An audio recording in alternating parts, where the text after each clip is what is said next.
You make a mistake in a meeting. You said the wrong number out loud. You stumbled over a word.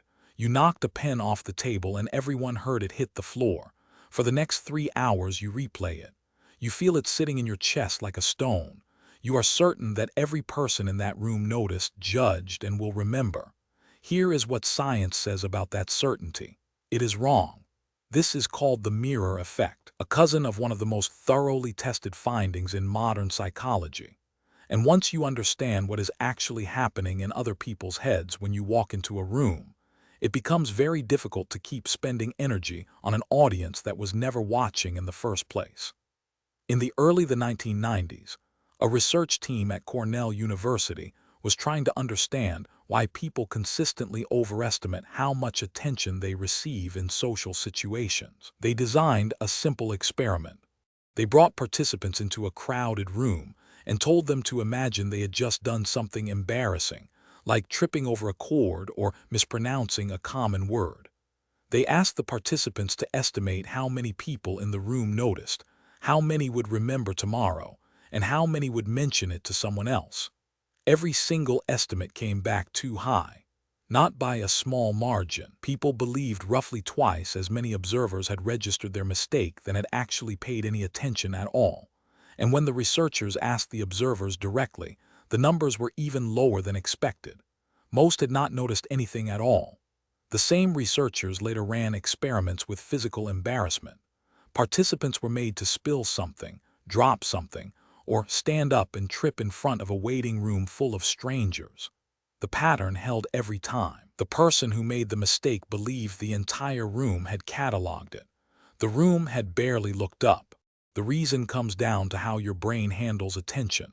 When something happens to you, it is enormous in your own mind. You have full access to the feeling, the context, the sound of your own voice cracking, the heat in your face, the precise second it happened. That internal experience feels like a broadcast signal. It feels like it must be visible to everyone nearby. But other people are running their own internal broadcasts. They are thinking about the email they need to send. They are replaying a conversation from this morning. They are wondering what they will have for dinner. They are quietly rehearsing a joke they want to tell later. You are the star of your own mental movie, and in that movie every tiny thing that happens to you feels enormous. In their movie, you are background. Psychologists have a term for this: anchoring. When you try to estimate how visible your embarrassment was, you start from the inside, from your own vivid experience of it, and you try to adjust for the fact that others were distracted. But the adjustment never goes far enough. You are anchored too tightly to your own experience to correctly imagine how little of it leaked outward. There is a follow-up finding that makes this even more useful. Researchers tested whether knowing about this effect changed anything. They told one group of participants about the research before sending them into a socially stressful situation. The group that knew spent less time worrying about how they appeared. They were rated by observers as more relaxed and more confident. They performed better on objective measures. Just knowing the spotlight was not as bright as it felt made the situation easier to handle. Think about what this means for your daily life. The presentation where your voice shook. The job interview where you blanked on a question for 2 seconds. The party where you could not think of anything interesting to say. The comment you made in a group chat that you immediately regretted. You have been carrying these moments as if every person involved is still holding them too. They are not. The person you said something awkward to in the hallway last Thursday has thought about it roughly 0 times since it happened. The colleague who saw you spill your coffee forgot about it before they reached the end of the corridor. The interviewer who heard your voice shake was already thinking about the next question before you finished the sentence. This is not optimistic thinking. It is not a coping strategy.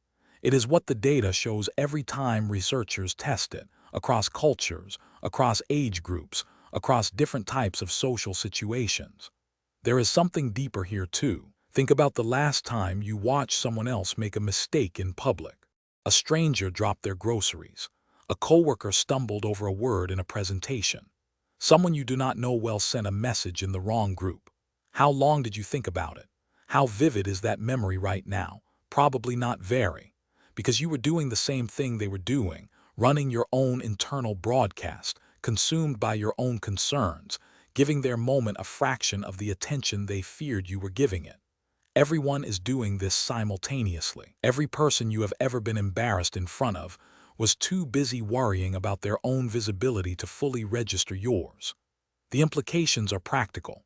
There is almost no social risk you have been overestimating that is as large as it felt. The question that might sound stupid, the opinion that might be wrong, the attempt at humor that might not land, the creative work you put out that might be ignored or criticized. All of it happens in front of an audience that is smaller, more distracted, and more forgiving than your nervous system believes. The mirror effect is not about pretending you are not nervous. It is about understanding what nervousness actually is. Your brain is running ancient threat detection software in a world that no longer requires it at the same level. It scans for judgment the way your ancestors scanned for predators. It assumes every eye is a potential danger. It exaggerates visibility because in a small tribe, being pushed out really would have been fatal. But you are not in a tribe of 50 people anymore. You are in a world where the strangers in that room will never think about you again, where the colleagues who saw your stumble have already moved on, where the social cost of almost every mistake is a fraction of what your brain insists it is. You can raise your hand. You can share the idea. You can try the thing you have been putting off because it might not work. The crowd you are performing for is much smaller than it feels, and most of them are too busy watching their own reflection to notice yours.